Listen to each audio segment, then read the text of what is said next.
सोमवारी पहाटे 5:45च्या सुमारास खोपोलीहून कर्जतला आलेल्या 4 जैन साध्वी व त्यांच्याबरोबर असलेल्या जैन महिला अशा एकूण 12 जणी कर्जतहून नेरळकडे जात असताना मागून सुसाट येणाऱ्या दुधाच्या टेम्पोने जोरदार धडक दिली। या भीषण अपघातात त्या टेम्पोने तिघींना अक्षरशः चिरडले। यामध्ये एक जैन साध्वी व एक जैन महिलेचा जागीच मृत्यू झाला, तर एक भगिनी गंभीर जखमी झाली आहे। जखमी झालेल्या जैन महिलेला पुढील उपचारासाठी पनवेलकडे नेण्यात आले। या दुर्दैवी घटनेमुळे कर्जत परिसरात शोककळा पसरली असून जैन बांधवांनी सोमवारी दुकाने दिवसभर बंद ठेवली होती। धडक देऊन पळून चाललेल्या टेम्पो चालकाला कर्जत पोलिसांनी ताब्यात घेतले आहे। मौलिक पूर्णा श्रीजी, लता ओसवाल हिंगड, दिवाली ओसवाल या महिला कर्जत कल्याण मार्गावरील वांजळे गावानजीक पुढे चालत जात असता मागून भरधाव येणाऱ्या दुधाच्या टेम्पोने या तिघींना जोरदार धडक दिली। या धडकेने मौलिक पूर्णा श्रीजी वय वर्ष 51 आणि लता ओसवाल हिंगड वय वर्ष 35 यांना चिरडल्याने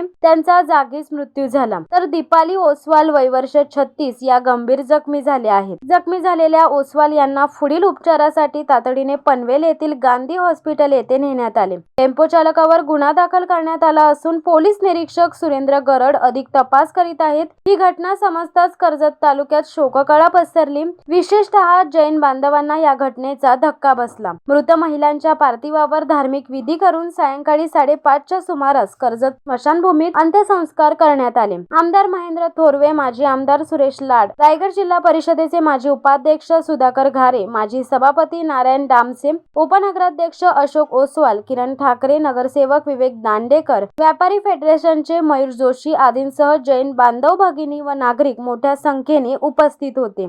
शिवसत्ता टाइम्ससाठी नरेश जाधव, कर्जत। दे धडक बेधडक वृत्त देणाऱ्या आपल्या शिवसत्ता टाइम्स न्यूज चॅनलला लाल बटन दाबून सबस्क्राईब करा आणि बेल आयकॉनला क्लिक करायला विसरू नका।